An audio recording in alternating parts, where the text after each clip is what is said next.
En ouverture, on va au cabinet du vice-président du gouvernement, Alexandre Barrot-Chambrier, qui a présidé une rencontre ce matin à laquelle prenait part le ministre d'État, ministre de l'Économie et des Finances, Henri-Claude Ohima, le ministre de la Planification, Louise Mvono, et une délégation de l'Agence française de développement. Il a également rencontré les représentants de la BDAC. On va suivre tout cela avec Balbin Samova, Francis Sifunda, Peter Mofumbi Mwandimbo.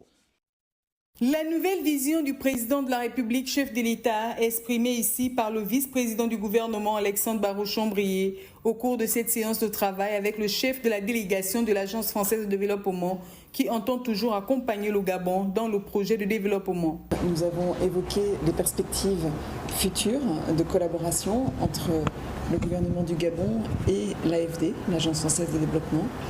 Les ambitions du président sont grandes et nous espérons pouvoir accompagner la construction de ce nouveau Gabon avec un développement économique renforcé. Plusieurs défis à relever se pointent à l'horizon dans la coopération économique avec ce partenariat au développement. Le vice-président du gouvernement est satisfait, conscient de l'ambition de la tâche, mais avec une volonté très forte de relever les défis et de trouver les solutions pas à pas.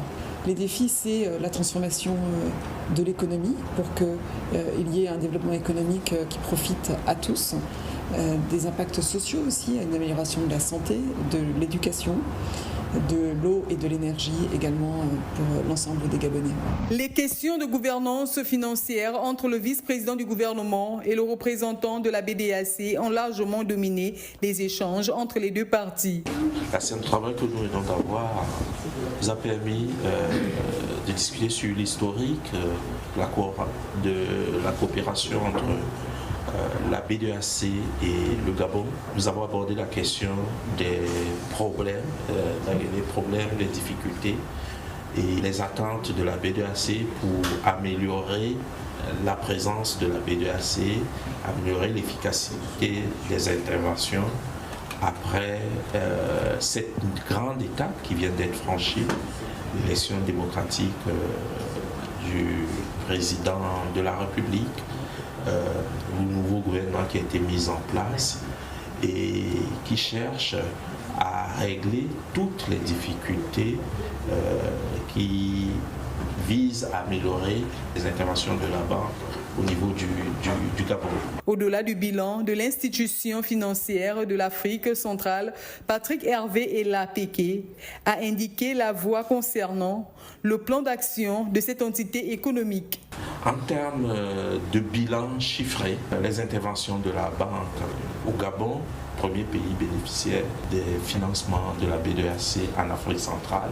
Actuellement, il y a 3 projets publics qui sont en cours au niveau du portefeuille de la banque. Il s'agit du projet de modernisation de la nationale 1 PK5 PK12. Ensuite, il y a le relogement des populations impactées par les projets de bassin versant, logement à Bikele. Et il y a le projet qui concerne le secteur de la santé, intitulé aujourd'hui Plan de riposte nationale contre Covid-19. Ça, c'est des projets publics purs. Maintenant, en ce qui concerne des projets faits en PPP, on peut citer le projet d'aménagement de l'aéroport de Libreville et la voie de contournement d'échangeur du lycée d'État jusqu'au Cala. Le vice-président du gouvernement, Alexandre Barrot-Chambrier, donne le ton de la nouvelle vision du Gabon nouveau dans lequel s'inscrivent les hautes autorités de la République. Journée chargée pour le vice-président du gouvernement Alexandre Barrot-Chambrier qui a reçu ce mardi une délégation de l'Union européenne puis celle du système des Nations Unies au centre des échanges. Les attentes du gouvernement sur leur mission au Gabon pour un partenariat plus efficace. Linda Nyuma Mungengi. Chaleureuse poignée de main entre le vice-président du gouvernement et l'ambassadrice de l'Union européenne au Gabon pour débuter ces échanges symbolisant une nouvelle ère de coopération entre le nouveau Gabon et ce partenaire privilégié.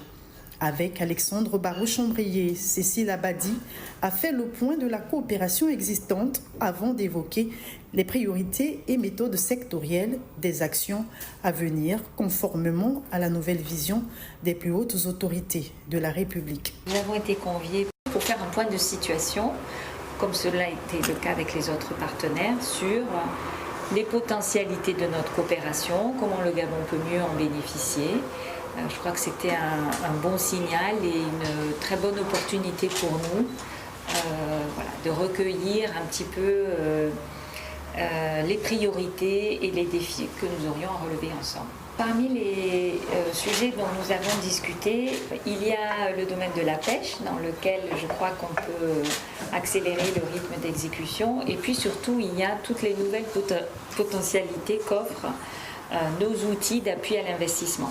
On a beaucoup discuté méthodologie, priorités sectorielles. Ceci nous donne des éléments rassurants pour nous engager davantage. Conviée en deuxième heure par le vice-président du gouvernement, la délégation des agences onusiennes au Gabon s'est également imprégnée de la feuille de route soumise par le chef de l'État au gouvernement. Nous sommes à mi-parcours de notre programme cadre de coordination. C'est un moment pour réajuster, s'aligner aux priorités nationales. Écouter aussi ce que la population a dit, puisque cela nous a été rappelé, il y a eu une enquête prospective. Le gouvernement est à l'écoute des populations, les Nations Unies aussi, et ensemble nous allons voir comment, avec une complémentarité, des synergies, nous pouvons répondre aux besoins des populations. Par cette série de rencontres, Alexandre Barrault-Chambrier démontre une fois de plus la volonté du chef de l'État et du gouvernement Brice Clotaire Oligui Nguema à engager le Gabon dans les réformes et partenariats dynamiques et porteurs pour la 5e République.